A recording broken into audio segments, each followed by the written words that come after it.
Halo Bi, kamu tahun ini kuliah di mana nak? Tahun ini aku ambil gap year, Bi. Gimana? Kayak bimbel setahun gitu, Bi, atau kayak nganggur setahun gitu. Oh, nganggur toh.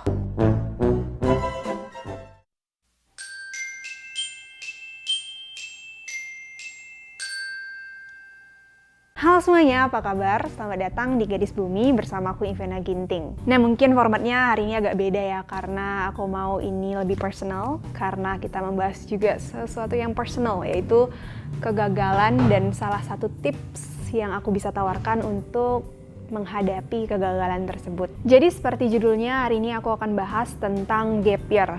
Nah, video ini harusnya udah jadi lama karena aku gap year-nya sebenarnya tahun 2018 ke tahun 2019. Tapi pada saat itu mungkin aku masih terlalu egois, aku ngiranya kayak siapa yang akan peduli dengan video ini gitu. Dan aku ngerasa ini gak akan bermanfaat.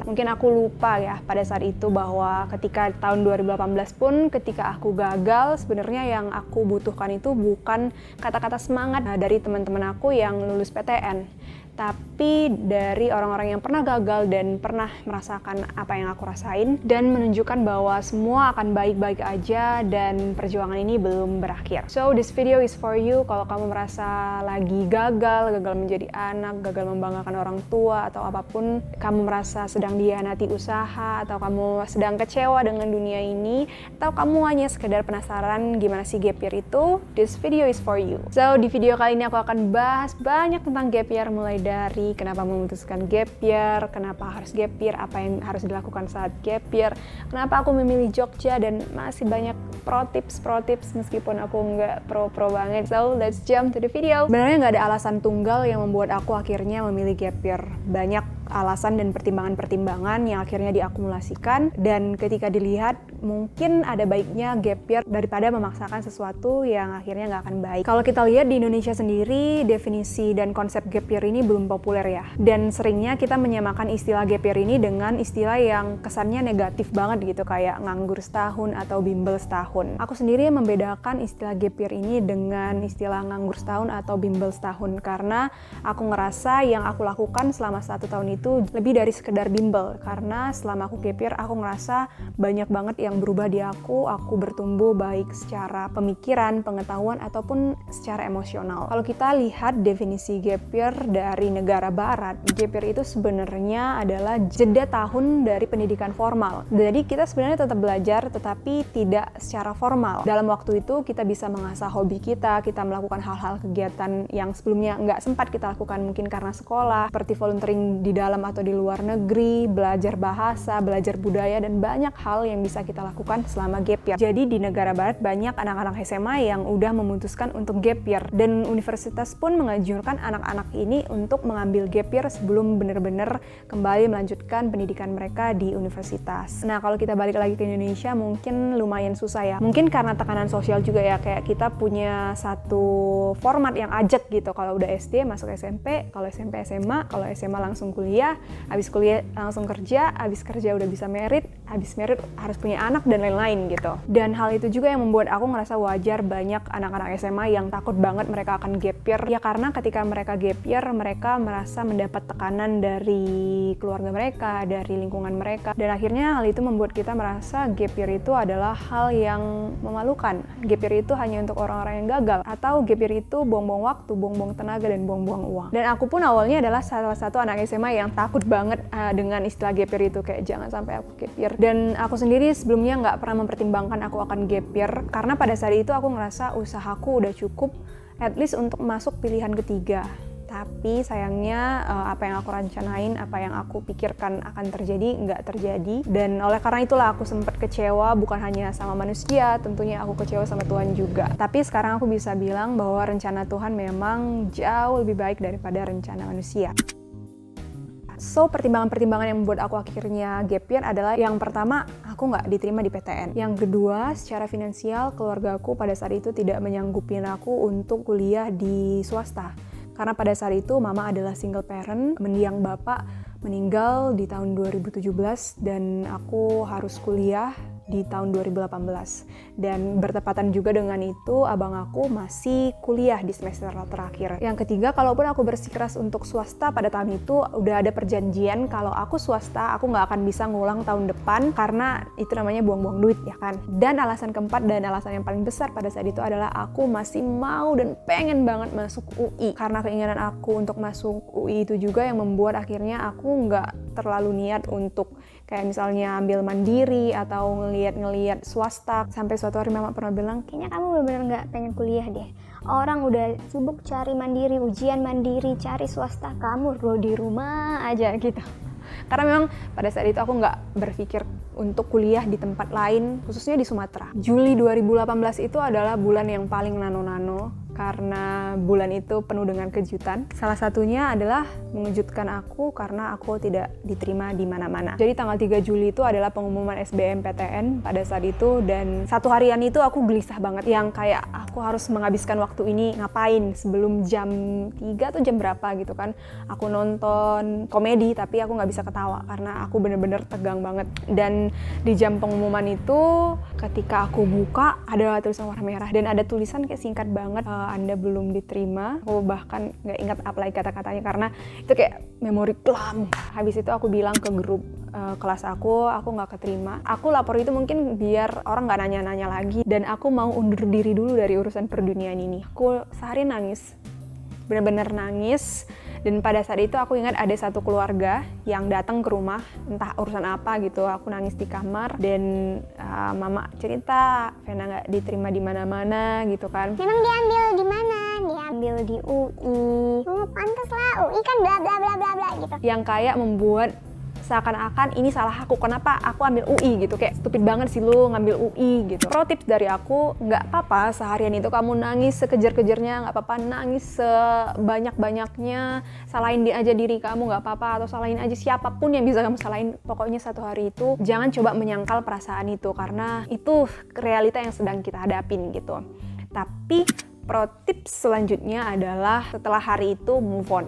Aku selalu buat prinsip ini, apapun itu, kalau aku sedih, putus cinta, apalagi gagal, pokoknya satu hari itu it's okay, I will accept this feeling, tapi besoknya aku udah harus makin kuat dan aku harus bangun. Nah setelah itu, di bulan itu aku mulai cari kegiatan sembari memikirkan aku mau gimana gitu ya. Aku inget di situ aku beli ukulele, jadi aku bisa main ukulele, aku belajar ukulele, aku juga aktif lagi nulis, aku buat series kayak random word challenge gitu. Jadi aku posting di Instagram, tulis kata-kata serandom mungkin yang kalian pikirin. Aku akan buat cerita dari kata-kata random itu, dan aku buat itu beberapa kali yang membuat aku nggak fokus ke kegagalan aku lagi. Setelah itu, tanggal 9 Juli aku post satu postingan di Instagram, captionnya singkat, padat, dan jelas, yaitu gap year. Nah selanjutnya di pertengahan bulan itu ada satu message yang masuk ke WA group guru sekolah minggu, karena aku juga guru sekolah minggu. Dan pada saat itu ada program yang namanya Youth for Children yang diadakan oleh UM yang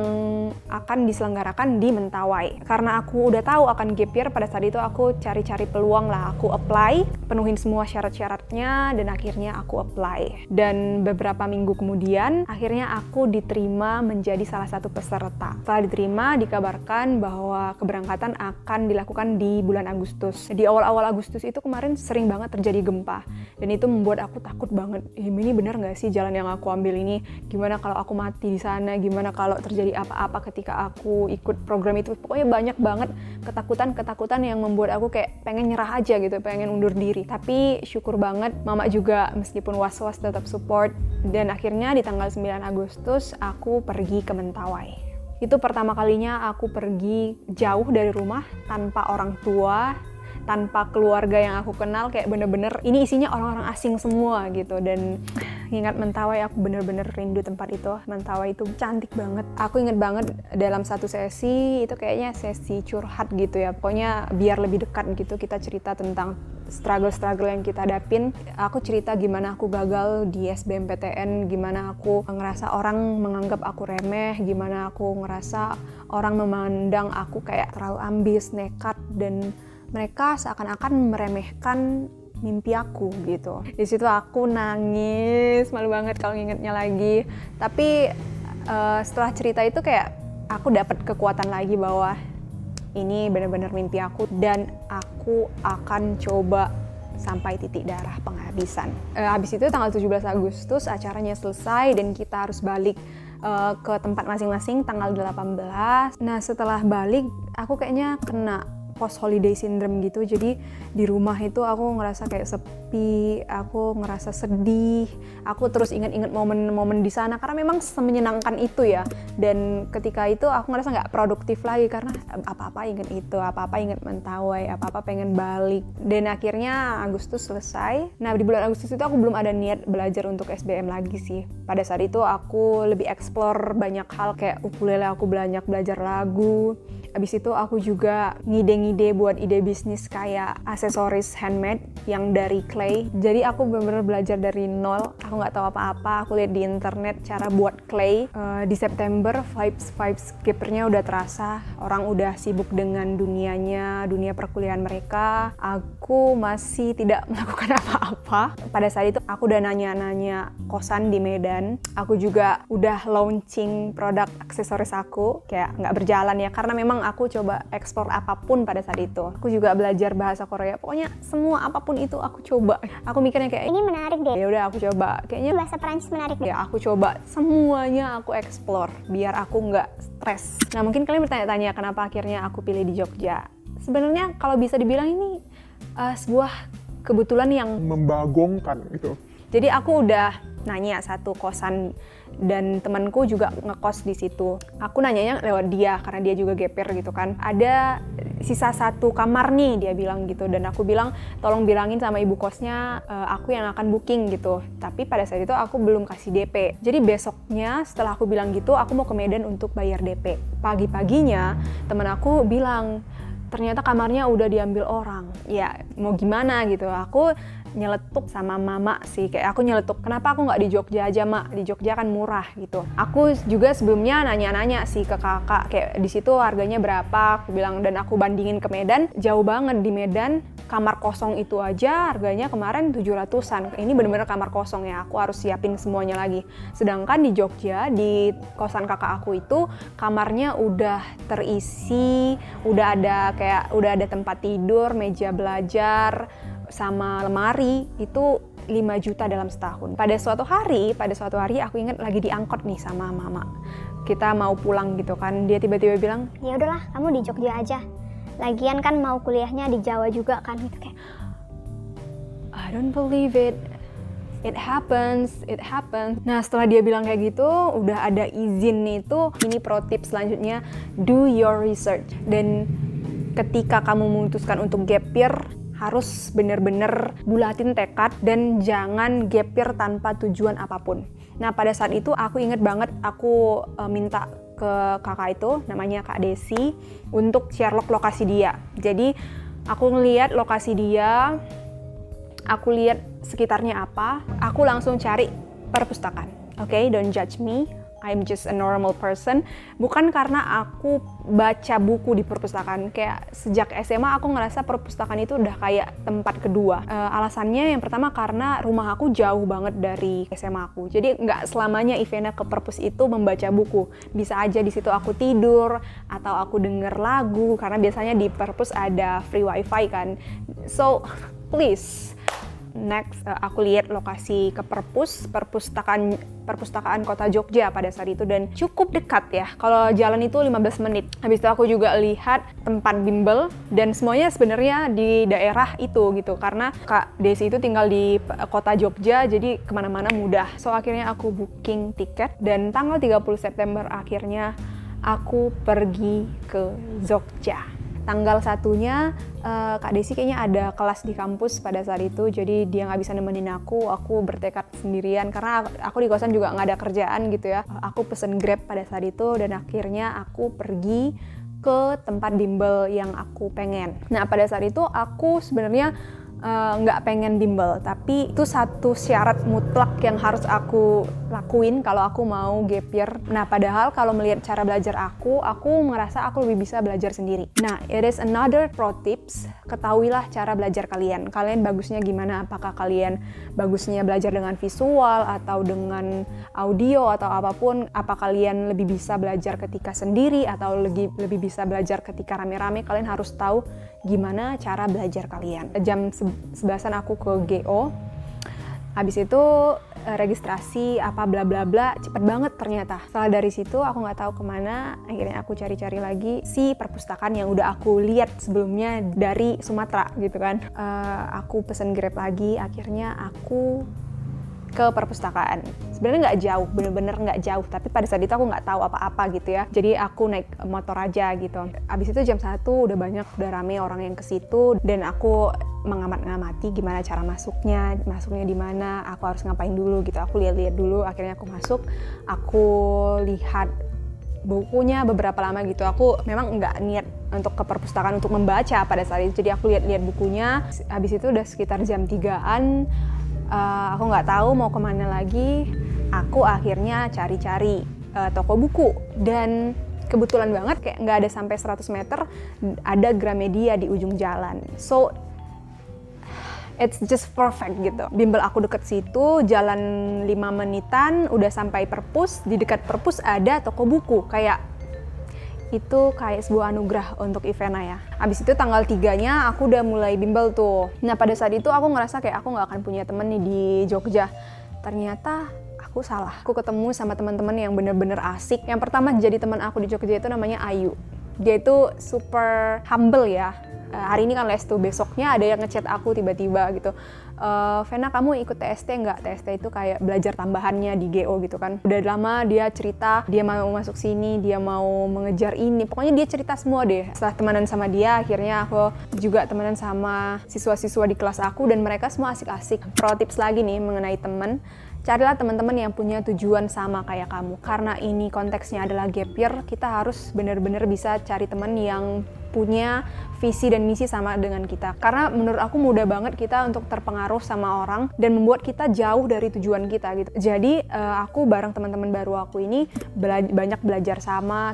Kita nongkrong di satu tempat yang murah gitu, tapi di situ kita belajar bahas-bahas soal. Melanjuti tips aku yang sebelumnya, ketika kamu udah tahu cara belajar kamu gimana, kamu lebih mudah mengatur dan menempatkan diri. Karena aku sendiri adalah orang yang lebih bisa belajar sendiri daripada belajar bareng-bareng. Tapi aku nggak menghindari belajar bareng-bareng. Pada saat itu, ketika di kosan, aku belajar sendiri, aku belajar dulu.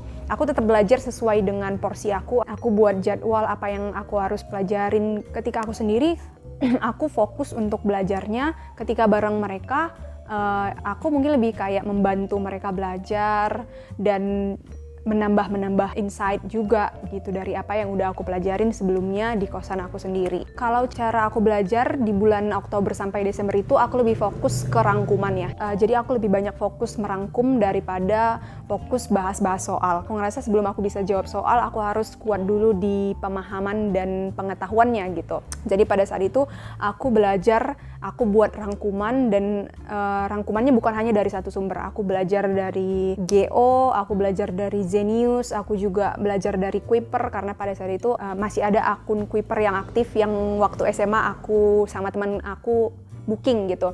Aku juga belajar dari internet, dari YouTube. Jadi rangkuman aku itu tambah menambah. Kayak di sini ada catatan tambahan dari misalnya dari internet, di sini catatan dari GO. Jadi ada yang bisa aku bandingin, ada yang bisa aku compare, dan semua itu memperkaya pengetahuan kita. Di bulan itu juga aku menciptakan si Gadis Bumi. Di awal-awalnya itu lebih ke quotes, dan pada saat itu juga aku mulai kayak tercerahkan dengan apa yang sebenarnya pingin aku capai. Dan makin hari aku ngelihat aku menjadi orang yang makin produktif gitu. Aku coba olahraga, aku coba meditasi, aku coba yoga juga, meskipun pada saat itu tangan aku sakit banget, kayak salah urat atau apa gitu karena aku coba-coba yoga. Aku coba lari pagi, ubah-ubah cara belajar aku, kayak jadwal aku, semuanya aku explore di situ. Sampai di akhir tahun aku memutuskan untuk nggak pulang karena ya aku baru sampai di Jogja bulan 9 juga ya kan aku nggak pulang, dan itu pertama kali aku melewati tahun baru dan Natal itu tanpa keluarga. Nah, akhirnya masuklah tahun 2019. Di situ aku banyak belajar hal baru lagi. Aku ingat aku di situ belajar tentang minimalism, gaya hidup yang minimalis. Aku juga belajar zero waste dari keresahan aku tentang pembalut yang sebelumnya aku udah pernah ceritain. Dan di situ aku mulai speak up tentang isu-isu lingkungan. Aku mulai mengubah haluan si gadis bumi menjadi lebih ke isu lingkungan. Aku juga menerapkan gaya hidup zero waste, dan tahun 2019 itu aku mulai ke pasar tapi tidak menggunakan satu plastik pun. Di tahun itu juga ada isu-isu penggantian SBM ke UTBK ya. Di situ juga aku was-was, aku telepon ke rumah gitu. Ma, ini UTBK diganti, aku harus gimana gitu, dan orang tuaku dan juga abang aku tetap ke motonya, kamu harus kerjain dan kamu harus lakuin sebisa kamu, yang nggak bisa kamu kontrol itu bukan urusan kamu gitu. Jadi meskipun ada perubahan SBM ke UTBK, aku tetap try my best. Di bulan-bulan Januari sampai Maret itu aku udah push banget belajar, aku pasang target, kayak di setiap minggu itu aku harus tahu apa yang aku mau tuju, apa yang mau aku pelajarin. Jadi kayak aku tulis poin-poin, di satu minggu ini aku harus udah rampungin ini gitu. Jadi aku udah tandain satu hari aku harus ngerjain misalnya 20 gitu. Jadi aku tandain nomor segini sampai di sini, semua aku tandain sampai habis. Jadi itu harus dibahas pada hari itu gitu. Nah, masuk ke April. UTBK pertama aku itu tanggal 14 April. Di situ aku gugup banget. Sampai 1 minggu sebelum UTBK itu aku udah stop main Instagram dan main sosial media, aku mau fokus. At least aku mau menenangkan diri gitu. Aku nggak mau ke-trigger dengan hal-hal yang di luar kontrol aku. Pro tips untuk ujian, aku akan bilang jangan hanya isi kepala kalian. Please jangan hanya isi kepala kalian dengan pengetahuan, kuatin juga mental kalian. Karena aku sendiri pernah gagal karena mental aku nggak siap ujian dan nggak siap tempur. Di tahun 2019 itu aku udah menyiapkan mental aku. Jadi pada saat itu aku lakuin beberapa tips, kayak aku mencatat apapun yang aku rasakan sebelum ujian. Kayak apapun ketakutan aku catat. Setelah itu 10 hari kemudian, sekitar 9 ke 10 hari kemudian, nilai UTBK keluar. Tepatnya itu tanggal 23 April nilainya itu udah keluar. Dan ketika pertama keluar ya kita nggak tahu sih kayak gimana harus membaca itu, karena itu kan pertama kali ada UTBK ya.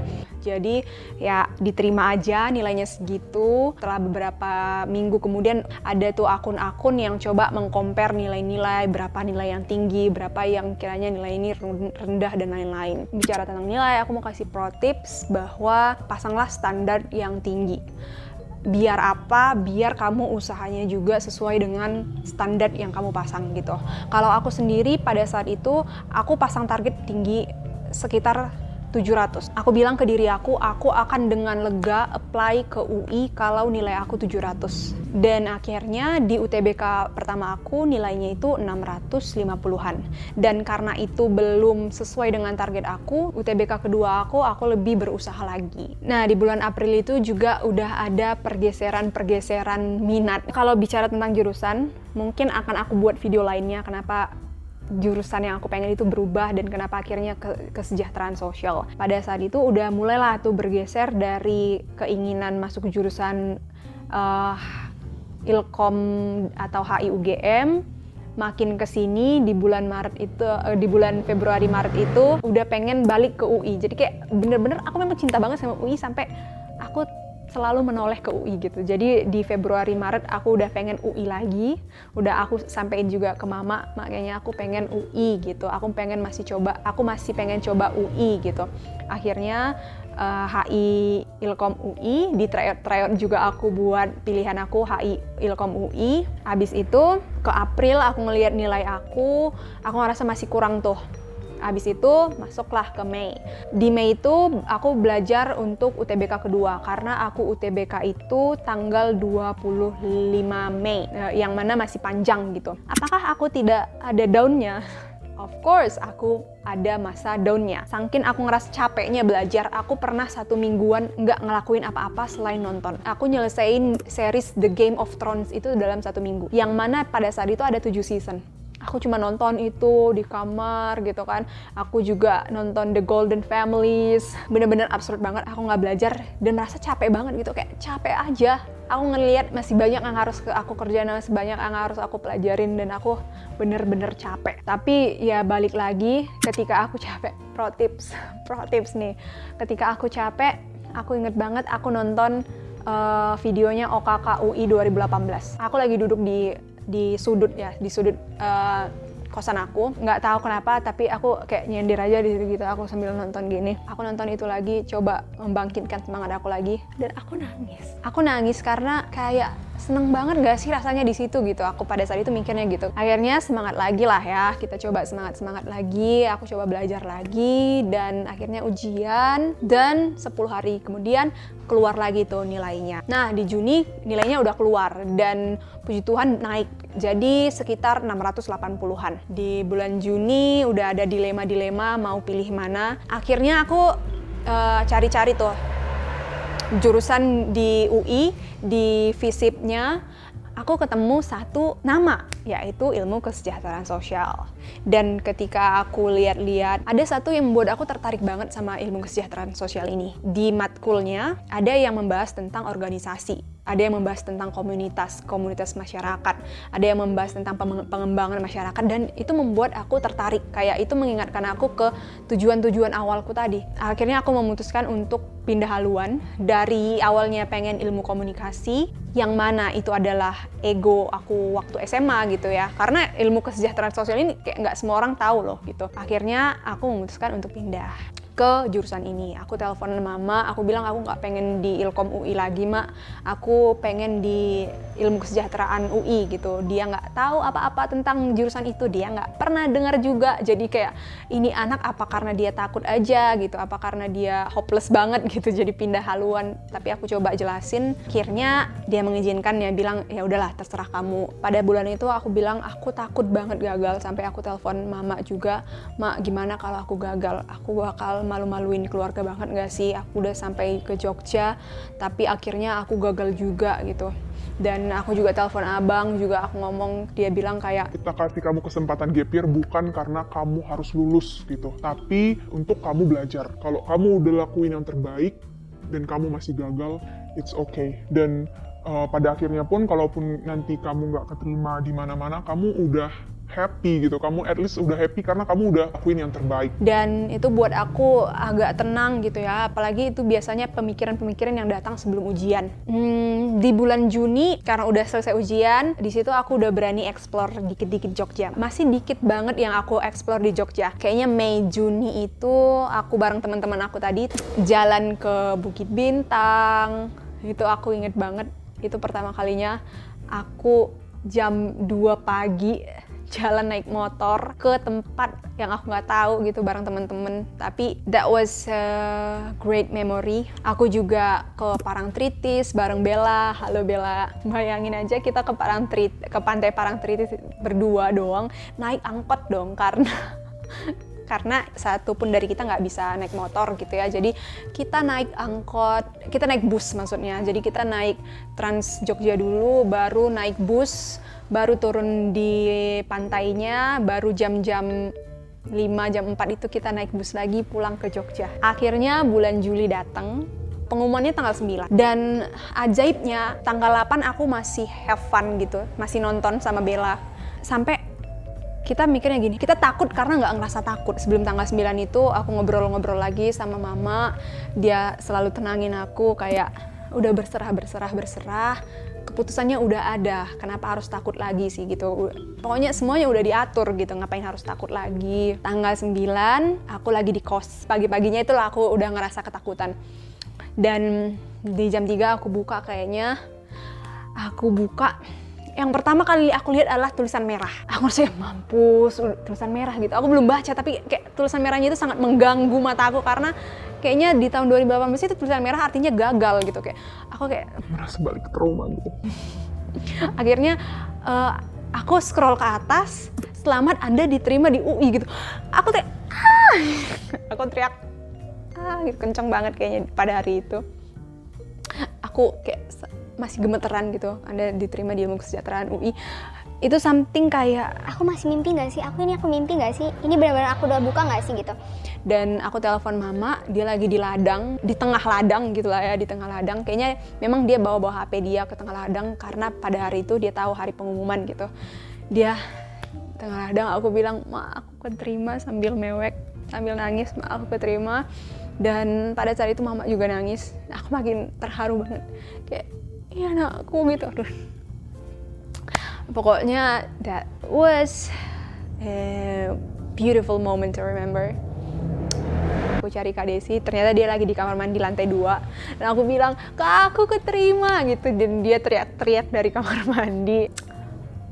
Aduh, that was a great memories. Aku ngingetnya seneng banget. Akhirnya setelah keterima, harus perpisahan dong. Aku perpisahan kecil-kecilan bareng temen-temen aku, temen-temen dia gap year aku tadi. Kita minum susu di tempat kita sering ngerjain soal. Abis itu aku perpisahan sama Kak Desi, teman-teman yang aku kenal lewat Kak Desi gitu. Dan pada saat itulah aku pertama kali ke Candi Borobudur. Bayangin aku udah berapa bulan di Jogja, baru kali itu ke Borobudur. Dan ini pro tips juga sebenarnya. Kalian harus tahu tentunya prioritas kalian. Kalau misalnya aku nggak tahu prioritas aku dan aku tiba-tiba sampai ke Jogja, mungkin dengan sangat mudah aku teralihkan dengan jalan-jalan di Jogja. Karena Jogja itu tempat jalannya banyak banget gitu. Kita mau ke daerah gunung ada, daerah pantai ada. Mau tempat yang panas ada, tempat yang dingin ada gitu. Kayak it's really up to you, kamu mau pilih yang mana. Tapi karena memang prioritas aku pada saat itu belajar, ya aku lebih banyak belajar. Tapi aku tetap jalan-jalan, tetap enjoy. Ada waktu aku untuk jalan-jalan. Tapi balik lagi, ya prioritas aku belajar. Jadi aku nggak explore semua Jogja gitu dengan tujuan liburan gitu. Aku tujuannya ke sana belajar. Dan tanggal 15 akhirnya aku pergi. Jadi aku pergi ke Jakarta itu naik kereta. Dan aku berpisah dengan Jogja. Dan akhirnya gap year aku selesai. Aku akan bilang cerita ini, mungkin nggak semuanya, mungkin kayak ada berdarah-berdarahnya aku belajar, aku nggak ceritain, tapi ini adalah gambaran-gambaran besarnya yang masih aku ingat. Dan aku bisa bilang, gap year adalah salah satu keputusan terbaik yang sudah aku ambil. Dan tentunya yang aku mau tekanin adalah, kita bisa ubah persepsi gap year yang jelek ini tadi, yang gap year yang disamain dengan nganggur atau bimbel setahun ini, menjadi lebih baik. Tergantung gimana kita menjalaninya. So, kalau kamu sedang mempertimbangkan untuk gap year, pertimbangkan secara matang. Buat gap year ini seakan kayak program belajar non-formal. Jadi kamu tetap belajar, kamu juga having fun, kamu juga explore semua hal. Untuk kalian yang sedang gagal, semoga video ini bisa menjadi penghibur kalian. Everything will be alright, everything will be okay. Jangan menyerah. That's the first key. Semoga ada yang bisa kalian petik dari cerita panjang lebar aku ini. Dan jangan lupa like, komen, dan share video ini ke teman, ponakan, sepupu kalian yang juga mungkin sedang merasa gagal atau sedang mempertimbangkan gap year. So, sampai jumpa di video-video lainnya. Ketemu-ketemu lagi ya.